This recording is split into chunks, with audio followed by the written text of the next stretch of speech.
कुरुक्षेत्र में कांग्रेस कार्यकर्ताओं चुनाव आयोग के खिलाफ उतरे सड़कों पर, किया प्रदर्शन। चुनाव आयोग का फूंका पुतला। चुनाव आयोग पर भाजपा के साथ मिलीभगत के लगाए गए आरोप। इस वक्त की बड़ी खबर आई है कुरुक्षेत्र से, जहां कांग्रेस के जिला कार्यकर्ता आज चुनाव आयोग के खिलाफ सड़कों पर उतरे और जमकर प्रदर्शन किया। चुनाव आयोग के खिलाफ जमकर नारेबाजी भी की गई। चुनाव आयोग पर भारतीय जनता पार्टी के साथ मिलीभगत के आरोप लगाए गए हैं। कुरुक्षेत्र के अग्रसेन चौक पर चुनाव आयोग का पुतला फूंका गया। पूर्व मंत्री एवं कांग्रेस विधायक अशोक अरोड़ा ने कहा कि लोकसभा और विधानसभा चुनाव में वोट चोरी हुए हैं। वोट चोरी करके ही भारतीय जनता पार्टी ने अपनी सरकार बनाई है। उन्होंने कहा कि आज चुनाव आयोग के खिलाफ यह प्रदर्शन किया जाएगा।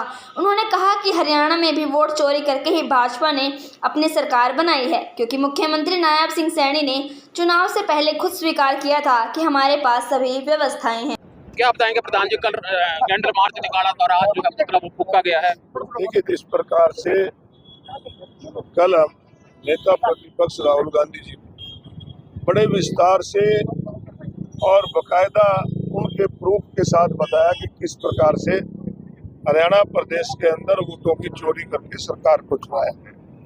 हरियाणा प्रदेश ही नहीं, इस देश का हर नागरिक, और चाहे कोई विदेश में बैठा है और चाहे आप लोग थे मीडिया के साथी, हर कोई ये मान के चल रहा था कि हरियाणा प्रदेश से बीजेपी की सरकार जाएगी, क्योंकि लोग तंग थे।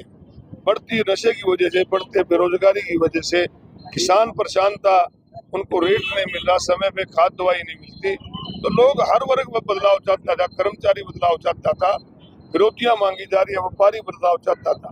परंतु जब नतीजे आए, और नतीजे से पहले प्रदेश के मुख्यमंत्री जी का ये कहना कि सारे इंतजाम हो चुके हैं, और उसके बाद नतीजे जब निकले तो आपने देखा कि बेल्ट पेपर में 73 सीट्स पे कांग्रेस पार्टी के उम्मीदवार आके चल रहे थे, परंतु जैसे ही आपकी मशीनें खुली, उसका जो चोरी का वो था उसका सब नजर आया, और हरियाणा प्रदेश के अंदर कांग्रेस की सरकार। बड़ा मुद्दा है बिहार। मैं आपको बताना चाहता हूँ, देखिए, ये देश बहुत लंबे समय तक गुलाम था। हमारा एक सपना था कि हमारा संविधान होगा, देश का प्रजातंत्र होगा। देश में प्रजातंत्र आया, देश के नौजवानों पे गोली खाने के बाद, फांसी खाने के बाद, स्वतंत्रता सेनानियों ने जेल झेलने के बाद, और बाबा साहब ने वोट का अधिकार दिया, वल्लभ भाई पटेल ने रियासतें खत्म करी और वोट से सरकारें बनने लगी। परंतु जब वोट से सरकारें बनने लगी तो आम आदमी जो था वो सियासत में आ गया। परंतु जिस प्रकार का खेल चुनाव आयोग के साथ मिलकर मोदी सरकार ने खेला है, इसकी जितनी निंदा की जाए थोड़ी है।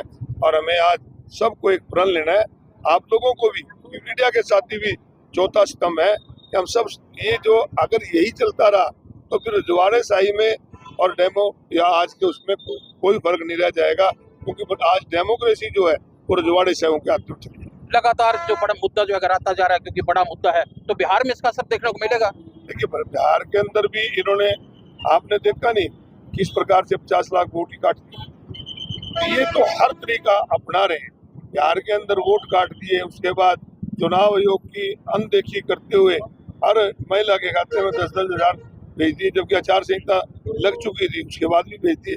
तो ये इनका डेमोक्रेसी पे कोई विश्वास नहीं, ये देश के संविधान को भी खत्म करना चाहते हैं और प्रजातंत्र को भी खत्म। बीजेपी फ्री में भेज रही है। निश्चित रूप से इसका एक बार पूरा सर्वे होने दो, हम भी सर्वे करेंगे बूथ लेवल पे, जैसे मैंने कहा कार्यकर्ताओं को कि इतनी वोट जो बढ़ी वो कैसे बढ़ी है।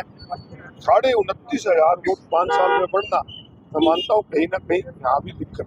कल जो राहुल गांधी जी ने प्रेस वार्ता कर उदाहरण दिया वोट, आप ये देखो, एक ही फोटो से 22 वो बनना वोट, इससे बड़ा और सबूत क्या हो सकता है। एक के घर में 66 वोट, आज तो एक घर में 2 आदमी तो ऊपर ही नहीं, ज्यादा करो 3 ला लो 4 ला लो, 66 वोट एक घर में बनाना, क्या ये डेमोक्रेसी?